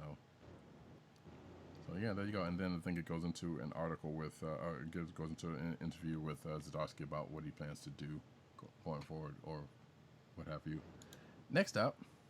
All right, 2020 is the 20th anniversary of the X-Men Evolution animated series, which is on Disney+. It is. And for occasion, Marvel Comics is collecting the long out-of-print tie-in comic book series by writer Devin K. Grayson and the art group Studio XD and Udon Studios. Okay. Doggone autoplay. See, I knew this was going to happen with Newsarama when they got swept over. God dog it. Have you watched X-Men Evolution? A few episodes here and there. Yeah, same. Yeah, I think after I finish, which I'm actually almost finished, going to kind of a light rewatch of 90s X-Men anime series, I might actually partake of that. It's kind of one of those things. It's like, yeah, I kind of did an episode here and there, and it's usually like one of the first few. Matter of fact, I don't think I've ever watched Wolverine and X-Men either. I think I've watched like one episode or two. Right. But that's percent. So yeah, there you go. If you're a fan of X-Men Evolutions, which I know is probably some folks' first X-Men show. Right. There's always it's generational, right? Yeah. There's always somebody's first cartoon when it comes to these characters. So, and that's that they revere and love best. Exactly. Next up, we kind of already talked about this, but Excalibur reveals how Spoiler just became the new Captain Britain. And as we said, we're talking about this week's issue. It's more than one, so we don't necessarily have to go through with that. Next up, right. So today, Sony broadcast the announcement of the new PlayStation 5 coming out this winter for the holiday season. And part of the announcement included a sequel to INSOMNIAC's Spider-Man game, which I still not have played because I don't own a PS4. I haven't finished it. I'm sorry? I haven't finished it.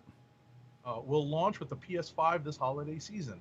At an event detailing the PS5's upcoming release, Sony dropped a trailer for Spider-Man Miles Morales, which will star Peter Parker's young protege, Miles Morales, as portrayed in the the first INSOMNIAC Spider-Man game. Mm-hmm. Minute-long video sends Miles into action, leaping over cars, swinging between buildings, and fighting off villains. It also shows off some of his powers, including his Venom Strike and invisibility. So the promo ends with the tagline, "Be greater, be yourself." Sorry. It's okay. That was just the last line. Yeah. So if the PS4 Spider-Man is a great game. Yes, I haven't finished it. I recognize that. But definitely Miles gets introduced, and matter of fact, his dad shows up early on and has a, before Miles gets properly introduced. Like we see a shot of Miles way earlier in the thing, but Miles' dad kind of helps out Spidey with the thing, and I think from there Miles gets introduced properly. Whether he gets his powers or not, I'm not entirely sure because one, I hadn't finished, and I don't know if they're going to do this thing where some video games do, where it's like we're going to change the ending a little slightly so to set up the sequel, or they may have already done that, or they may have already done the legwork to those, but we don't know. But yeah, because the Sony's did their what would have then been their E3 presentation today as of this recording, and I still need to go and watch the stuff that came out of there because I think they showed the PS5 hardware. This came out during that, and some other video games. So, and this is also probably going to prompt me to go finish Spider-Man finally, because there's a lot to that game. There you go. Lot. I mean, my hope is that when I finally plunk down the dough for PS5, I believe it's going to have backwards compatibility with the PS4 game. So yes, that's the rumor. And that game's cheap now. Sorry. Right. But I was going to say that'll be the time for me to dive into the INSOMNIAC Spider-Man game. So you can go get them back to back. Pretty Play, much, play pretty one, much. go I into mean, the other. held off on, and I've detailed this on the show. I've held off on the PS4 purchase during quarantine Hmm. simply because I didn't want to be obsolete in less than 6 months, and that's exactly what's about to happen. So, That's not entirely true. I mean, because there's people that's because of reasons are going to hold off on the PS5 when it initially comes out, which is probably a good reason to do in certain. So the PS4 is still going to have some legs until shortly after that comes out proper. right, what I was going to add is there's always the initial fear of bugs being worked out and this and that, and also everyone's going to wait for that initial price drop after the initial release. And that's going to Uh, be a while. I know. So I've been following that beat for a while. That's going to be a good while before Sony does that. So good luck in that one. right, it usually takes a year. Uh huh. You know, usually it's a Christmas to Christmas transition. So we'll see how long it takes me to, Yes. plunk down the dough and figure out how much time I have on my hands to play a PS5 game. Indeed. And if there's one you're going to want to play, it's probably going to be that Spider-Man game because it is. If you are into that type of game, because I have to put that kind of game because not everybody's into open world games in general, but an open world Spidey game with some really good mechanics to it and Batman combat. If you like the Batman Arkham series type combat, you will I had my enjoy. issues with it. Yeah, I mean it's like I said, it's all about time Hmm. because if you invest the time in learning it, then you can really enjoy it. Yeah, and it's kind of one of those things as I can pretty much attest to. You kind of might want to, if you're going to start it, try to finish it because trying to get back into, especially if it's an open world game like that, and there's a lot to it, and a lot of side missions and whatever. Like, yeah, you can kind of get back into it, especially if it's got a relatively deep combat, or even a similar kind of deep combat. Kind of takes a minute to kind of get back into and trying to figure out where you are, especially when there's so much that opens up in games like that.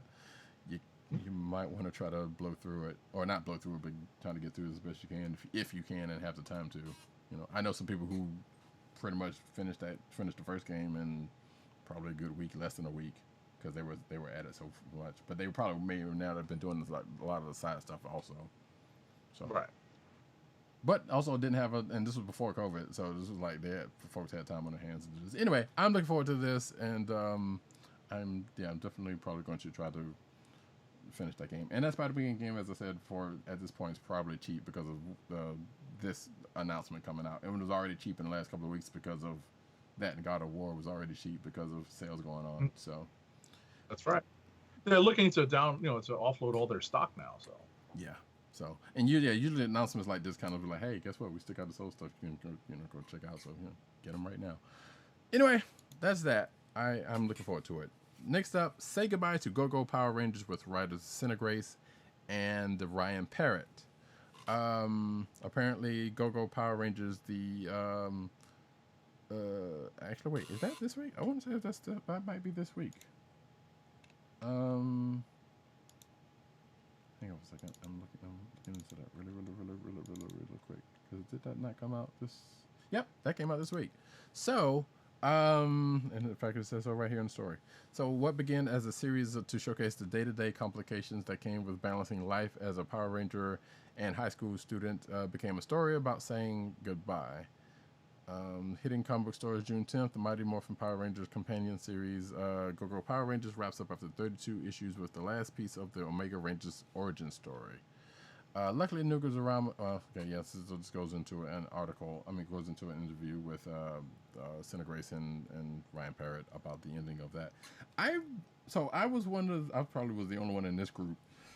Excuse me. My apologies. That was actually reading those books. And once it got past that first big storyline, which is great, you should definitely read it.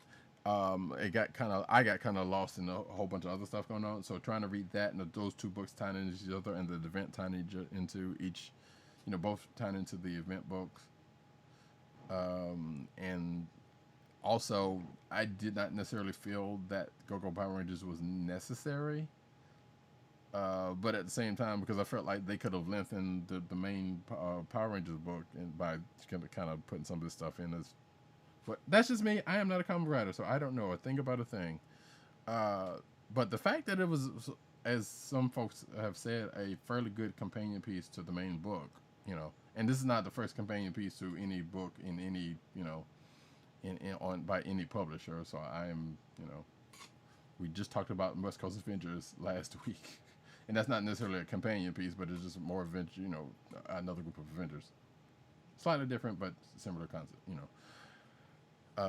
I've heard good things about this book, so it's sad to see it go for whatever reason. And I know they've had this other Necessary Evil event that I hadn't read yet that was supposed to be actually pretty good too, you know, doing things for that world. So if you are so interested, you can check out this article and check out those books because, like I said, that Power Rangers book was actually not bad.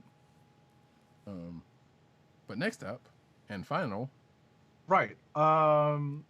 It's not quite the final because I did see something today related to this. So Comic Con, as in San Diego Comic Con, shares its first details on SDCC replacement Comic Con at Home. Comic Con International in San Diego was recently canceled for the very first time ever due to the ongoing COVID-19 pandemic. However, Comic Con has now shed light on its virtual replacement for the annual event, which has been dubbed Comic Con at Home. Comic Con's official press release is below. I'm going to skim through this. Comic Con at Home, an online event that will combine aspects of the convention experience with the comforts of home due to the pandemic. Let's see here. Right. So, although conditions prevent celebrating in person, the show, as they say, must go on. With Comic Con at Home, SDCC hopes to deliver the best of the Comic Con experience and a sense of its community to anyone with an internet connection and an interest in all aspects of pop culture. Plans for Comic Con at Home include an online exhibit hall complete with everyone's favorite exhibitors, offering promotions, specials, and limited edition products unique to the celebration. As well, Comic Con at Home promises exclusive panels and presentations about comics, gaming, television, film, and a wide variety of topics from publishers, studios, and more. As if that weren't enough, Comic Con at Home will also have a masquerade, gaming, and many other activities in which fans can participate from their own home. Although Comic Con at Home will provide badges for fans to print and wear proudly, all aspects of the initiative are free, as in free 99, and there are no limits to how many can attend. For the first time in our 50-year history, we are happy to welcome virtually anyone from around the globe. Good luck with your servers, said all right. SDC spokesperson David Glanzer. Though stay-at-home conditions make this a very difficult time, we see this as an opportunity to spread some joy and strengthen our sense of community. Shout out to Marie Kondo. Comic Con at Home will be held on the same dates as the previously canceled Comic Con, July 22nd to July 26, 2020, and online attendees are encouraged to use the official hashtag Comic Con at Home hashtag to be included in the virtual activities. Organizers and participating entities will begin providing additional details and announcements leading up to the event. So that's pretty cool that it's free. It's going to be interesting to see what kind of load their servers are going to encounter if everyone's logging online for the latest Marvel Studios announcement. Spoiler If they alert, do a that. lot. Right. I can only imagine. I wanted to follow this up with a story I saw today. I had to just Google it. It was something I saw while I was surfing the net. I was surfing while I was making dinner. The Muppets, Dr. Teeth and the Electric Mayhem are going to be an exclusive figure set.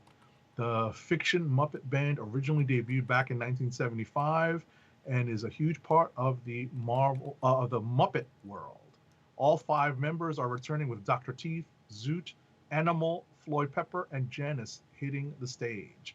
I'm going to send you a link. I know you're not particularly a fan of Bleeding Cool, but I will shoot Roddykat this link, or maybe even share my screen real quick Okay, yeah, you can shoot it to me. That's fine.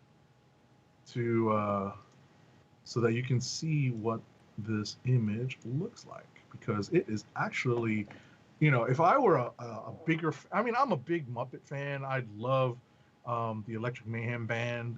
They always just had this great look to them. There's no Only there's no River Bottom Nightmare band, but yes, right.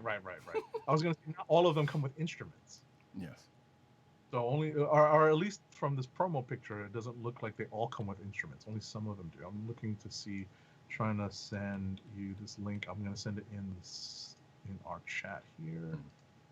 And that was a joke, folks. I actually love the Dr. Teeth and Electric Mayhem as much as as much as here we go. Is that? Yep, I am putting it up right now. There we go. It's up. Take a look at that image, man. Just scroll down a little. It's from Diamond Select Toys. So yeah, if you're watching the video, you can see Bleeding Cool trying to get my location. No. You can also see the picture of the band here, looking pretty good. So that's a pretty nice, figure set. Yeah, that's actually pretty nice. I would consider that would be something to consider. I would say. Yeah, absolutely. And it says here its price is $120, so that's not a bad price for yeah, my figures. Mm-hmm. Yeah, that's pretty much going to rate actually. So yeah, if you're into that, like those of us of a certain age, I mean, Muppets are timeless.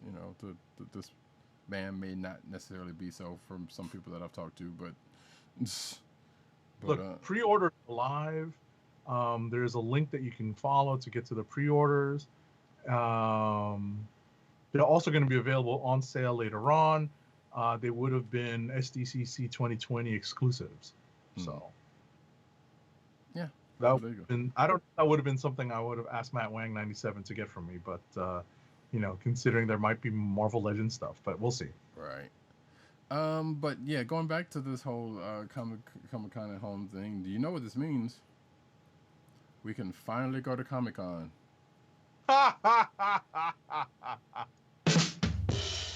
It's true. Yeah, we can finally go to San Diego, just like we've always never actually put that much effort to. Well, actually, we have put effort into, but it never worked out when we've tried.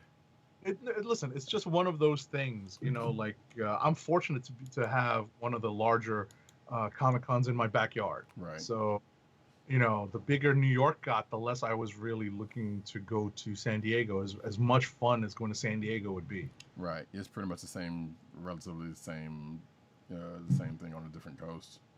Right. So, some of us are not in places like that, but we have a pretty good convention here called Heroes Con, by the way. Hi, which is I think they canceled finally, but actually, I don't know if they did or not. I think they did finally cancel it. Actually, now that I think about it. Yeah. I was about to say any con going through the summer's already been canceled. Yeah, because the last we talked about it, they had said they were going to work with the things, but then I think I do remember something which I don't think we talked about, but they did end up canceling Heroes Con for this year. Right. New York is still in October. We're actually coming up upon the time where we would be sitting at home to register for tickets, to be honest.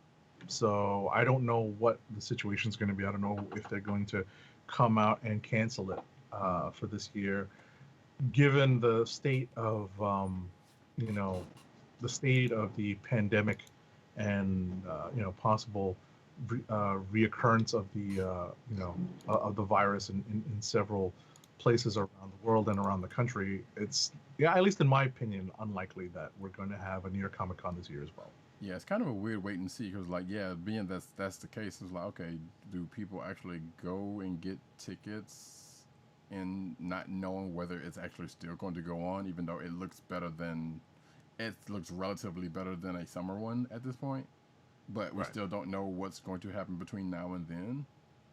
Or but they can issue they can issue refunds except for maybe a service charge. True. So, but I don't think I honestly think I can see myself, in a big crowded, basically swimming in a sea of people. Exactly, and that's the other thing. Yeah. Yeah. So it looks like, okay, do we do that and risk it? Do we do that and not risk it? Do we do that and have to worry about whether they're going to refund the money and still be charged a service charge for it because there's still kind of a whole lot up in there, and that's kind of even despite the fact that New York is that late in the year, and and subsequent ones, because I think Baltimore is actually that. Baltimore's right after. Yeah. Baltimore's like a week or two after. So Yeah.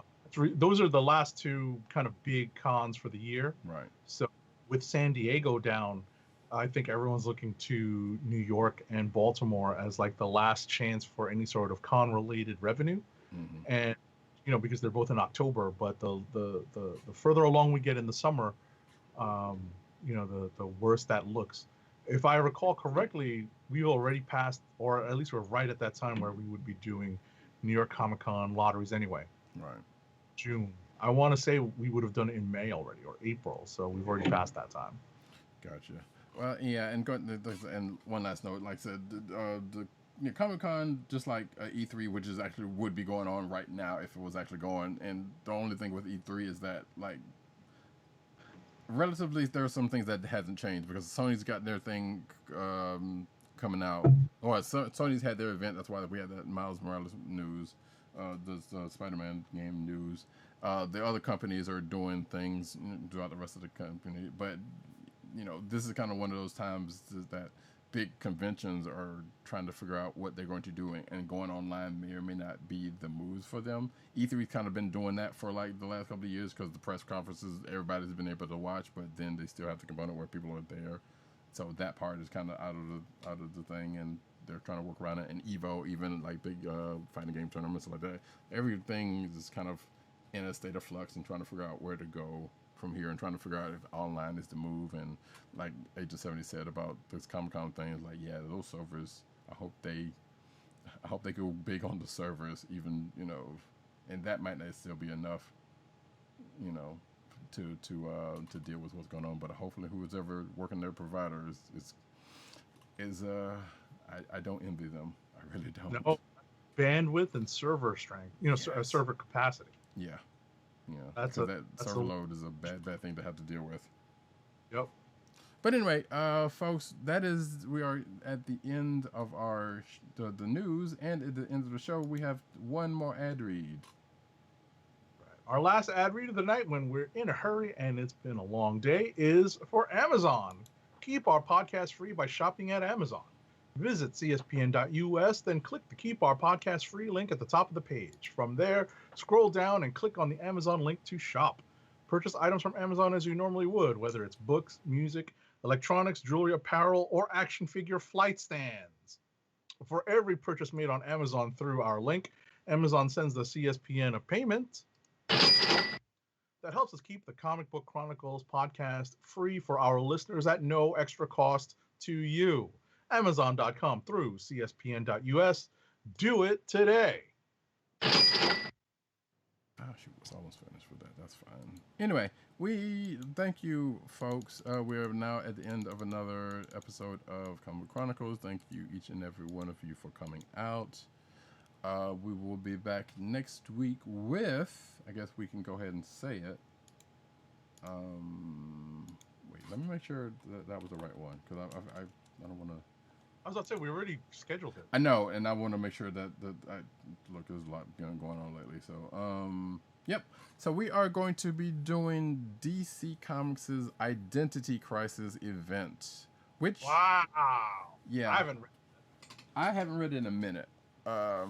So I'm going on bits and pieces. And as we talked about with the last DC event that we talked about, which was, holy hell, what was it?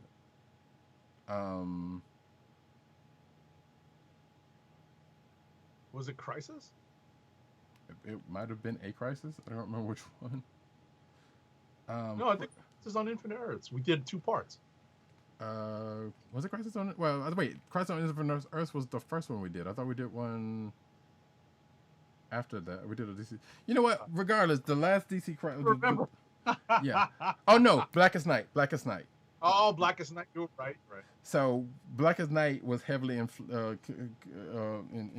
out of stuff that came out of Identity, because I remember we talked about it when we talked about Blackest Night, and it was like, yeah, there was some stuff that came up in especially a couple of key points that came up in Identity Crisis that shown itself in the early parts of Blackest Night. So now we get to go back and see what those parts were, even though we kind of already glossed upon them when we talked about it in Blackest Night. So yes, that is going to be next week's show. Maybe if there's a couple of books, a couple of new releases that worth talking about, we might push some of that in there. But regardless, this is what we have slated so far. So for that, there we go. As I put that last article in, and say that thank you guys for coming out. We record each and every Thursday night. I'm getting back to the outros, but because I feel like I keep forgetting to do this. We record each and every Thursday night, 9:30 p.m. on the Click Nation's YouTube channel. So I want to go ahead and get that out of the way. So if you are around when we're recording, you can go and check us out as I actually fade away from the there we go. I forgot. I'm actually running into transitions here. Because I can do something like that. Oh Lord, that's not what I meant to do. So let me just go ahead while I completely go mental and say that I have been Roddykat. You can find me at Roddykat on Twitter. You can find me at News Nurse Need on Twitter. You can find me at CBCaps on Instagram. Agent_70 on Twitter and Instagram. PCN_Dirt. You can go. He's not here this week, but you can go check him out at PCN_Dirt on Twitter. PopCultureNet on Twitter. PopCultureNetwork.com, and his umbrella sites therein. You can also go check him out on Vine, the Vine alternative Byte under Comic Reviews. No vowels. Excuse me. And no underscores. Yeah, exactly. Tim DOGG98, the Osiris that is ish. You can find him at that Tim DOGG98 on Twitter. You can also find him at the Click Nation on Twitter. That's the KLIQNATION. You can also find him at CB_Chron on Twitter, which is the Comic Book Chronicles Twitter account. I don't know. Never mind. I'm not gonna do that. That's too much. But yeah, you can go check him out. You can go. Hey, send something there. We'll all see it. You can also check him out over on Comic Book Resources, where he's over there writing his face off.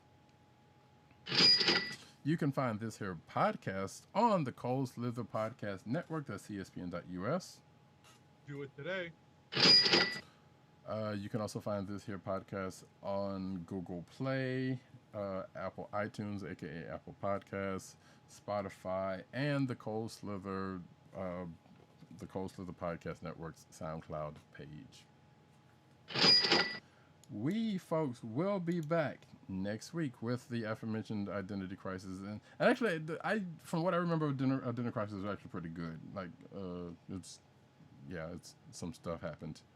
But we'll talk about then. Until then, folks, this has been the Comic Book Chronicles. Peace. Peace. One. I love it when a plan comes together. Good evening, Rick. Would you believe it's Dr. Doom? What's on your evil mind? Oh, you insulting tongue, it marked my words well. Top of his